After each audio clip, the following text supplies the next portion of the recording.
તો જૂનાગઢનો ગેડ પંથક પણ જળમગ્ન। ગેડ પંથકના સામરડા મેખડીમાં જળબંબાકાર। ગેડ પંથકના ખેતરો બેટમાં ફેરવાયા। ગેડ પંથકના ખેતરોમાં પાણી ફરી વળ્યા। હજારો વીઘા જમીન પાણીમાં ગરકાવ થઈ। ગેડ પંથકના ખેડૂતોને ભારે નુકસાન થયું। ગેડ પંથકમાં તારાજીના આકાશી દ્રશ્યો પણ સામે આવ્યા। રસ્તાની બંને બાજુ પાણી ભરાઈ ગયા। જૂનાગઢના ગેડ પંથકમાં જમીન ત્યાં જળની સ્થિતિ જોવા મળી રહી છે। જોઈ શકાય છે આ દ્રશ્યો, જે રીતે પાણી જ પાણી જોવા મળી રહ્યું છે। ગેડ પંથકના દ્રશ્યો છે। ગેડ પંથકના સામરડા મેખડીમાં જળબંબાકાર। આકાશી દ્રશ્યો જેમાં ચારે તરફ પાણી જ પાણી દેખાઈ રહ્યું છે। ખેતરો અહીં બેટમાં ફેરવાઈ ગયા છે।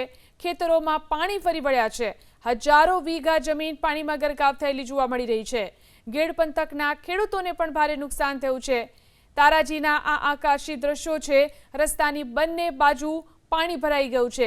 જૂનાગઢના ગેડ પંથકમાં જમીન ત્યાં જળની સ્થિતિ જોવા મળી રહી છે। તો આકાશી દ્રશ્યો જેમાં જોઈ શકાય છે ચારે તરફ પાણી જ પાણી। જૂનાગઢના ગેડ પંથકના દ્રશ્યો છે જ્યાં તમામ ખેતરો પાણીમાં ગરકાવ થયા છે। ચારે તરફ પાણી જ પાણી જોવા મળી રહ્યું છે। ખેતરો પાણીમાં ગરકાવ થવાને કારણે ખેડૂતોની જમીનની અંદર નુકસાન થઈ રહ્યું છે। સામરડા મેખડીમાં જળબંબાકારની આ સ્થિતિ છે। ખેતરો બેટમાં ફેરવાયા છે। ગેડ પંથકના ખેતરોમાં પાણી ફરી વળ્યા છે। જોઈ શકાય છે આ દ્રશ્યોની અંદર હજારો વીઘા જમીન અહીં પાણીમાં ગરકાવ જોવા મળી રહી છે। ખેતરોની અંદર પણ ભારે નુકસાન થયું છે।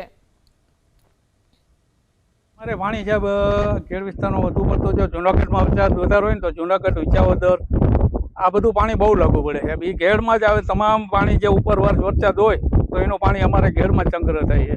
અત્યારે ગેરના કોઈ રસ્તા સાહેબ આ પરિસ્થિતિ છે જેવી તો નથી। તમે માનો કે અચાનક એવું કામ આવી ગયું ને હિંમત કરીને જાઓ તો જઈ શકાય, બાકી તો મુશ્કેલી વર્ષોથી નડે જ છે પાણીનું। પાણી આ પરિસ્થિતિ ઘણો સમય રહી છે સાહેબ, 2 મહિના જેવું તો કન્ટિન્યુ રહી છે।